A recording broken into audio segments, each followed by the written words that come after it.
এই কাজ করানো যাবে? হ ভাই যাবে, কি কাজ? তুই কে? তোর মালিক কই রে? কে কথা কস না কে? ভাই এই গ্যারেজের মালিক আমি ভাই। তোরে দেখলে তো মালিক মনে হয় না রে, মনে হয় নতুন কাম শিখতে আইসুস। এই বেটা, চেহারার মধ্যে এটি কি লাগছে? বান্দরের ডগ দেয় তোরে। মালিকটা ডাক দে।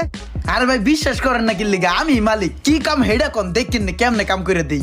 ভাই আসলে বিষয়টা হইছে কি, পোলাপান দিয়ে কাম করাইলে ফিল পাই না, ওদের কাজের কোনো ফিনিশিং পাই না। এই কারণে ক্লায়েন্টের কাজগুলো আমি নিজেই নিজ হস্তে করে থাকি ভাই। এই কারণে নিজেই ঢুকছি তল হইলে আর কি। এই দেখ আমার গাড়ি একটু কাম করতে হবে, এদিকে আয়।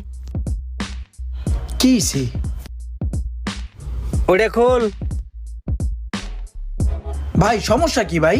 আরে তেমন কিছু হয় না, বুঝছো? যখন এই গাড়িটা পিক আপ মারি না, তখন এই গাড়িটা দুক্কু দুক্কু চলে, আবার বন্ধ হয়ে যায়, আবার চলে, আবার বন্ধ হয়ে যায়, আবার